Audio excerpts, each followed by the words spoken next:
Current affairs సమకాలీన అంశాలు. So, ఈ కరెంట్ అఫైర్స్ సమకాలీన అంశాల మీద నేను సీరీస్ ఆఫ్ వీడియోస్ చేస్తూ ఉన్నా. మీకు ఇది ఎంతగానో ఉపయోగపడుతుంది. You can have all the events or affairs which is happening around us at one place. So, మనకు ఈ కరెంట్ అఫైర్స్ అన్నీ నేను ఒక చోట పెట్టాలన్నటువంటి ఉద్దేశంతో ఈ వీడియోస్ చేస్తా ఉన్నా. So, it is very much helpful for the competitive exams. Friends, you can watch my videos and encourage me to prepare more such videos. So, మొదటిగా ఇటీవల ఏ దేశం ఇజ్రాయెల్‌పై అంతర్జాతీయ న్యాయస్థానంలో మారణహోమం ఆరోపిస్తూ కేసులు దాఖలు చేసింది? Option 1 Egypt, option B Qatar, option C Iran, option D దక్షిణాఫ్రికా. సో, రైట్ ఆన్సర్ ఇస్ దక్షిణాఫ్రికా.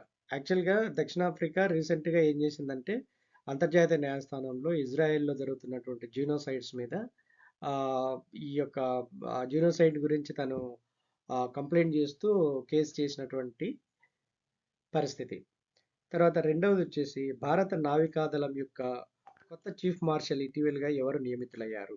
భారత నావికాదళం యొక్క కొత్త చీఫ్ మార్షల్‌గా ఎవరు నియమితులయ్యారు?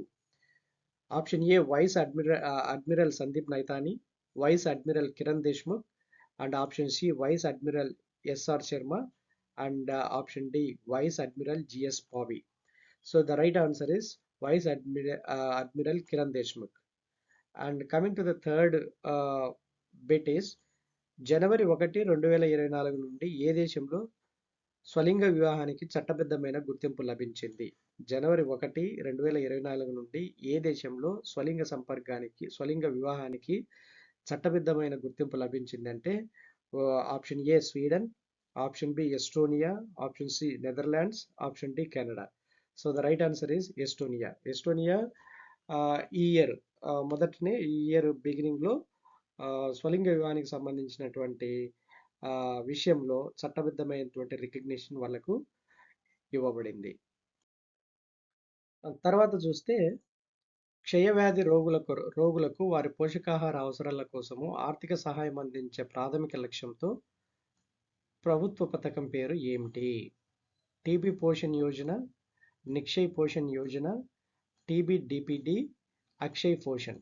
So the right answer is Nikshay Poshan Yojana అనే పథకం పేరుతో టీబీ రోగులకు క్షయవ్యాధి రోగులకు వారి పోషకాహార అవసరాల కోసం ఆర్థిక సహాయం అందించేటువంటి ఒక ప్రభుత్వ పథకం దీని పేరు. తర్వాత భారత్ అండ్ యుఏఈ సంయుక్త సైనిక వ్యాయామం డెజర్ట్ సైక్లోన్ 2024కి ఏ రాష్ట్రం ఆతిథ్యం ఇస్తుంది?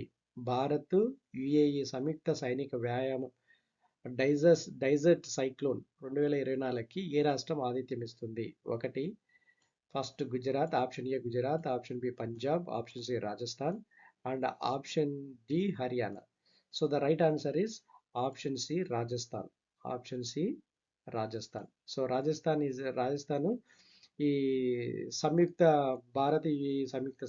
సైనిక వ్యాయామం కోసము ఆతిథ్యం ఇవ్వబోతా ఉంది.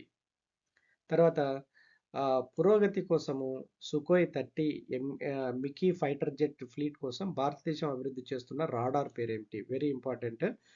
పురోగతి కోసం సుఖోయ్ 30 మికీ ఫైటర్ జెట్ ఫ్లీట్ కోసం భారతదేశం అభివృద్ధి చేస్తున్న రాడార్ పేరు ఏమిటి? Option A Trinetra, option B Virupaksha, option C Rohini, option D Swati. So the right answer is Virupaksha. So ఇది కరెంట్ అఫైర్స్ అంటే లేటెస్ట్ ఈవెంట్స్ ఏమేమి జరుగుతున్నాయో వాటి మీద నేను ఇక్కడ ఇస్తా ఉన్నా ఫ్రెండ్స్. సో మీరు తప్పక వాచ్ చేయండి, మీరు నోట్ చేసుకోండి. Definitely this current affairs will be helpful for your competitive exams. Thank you so much. Keep watching and subscribe my channel.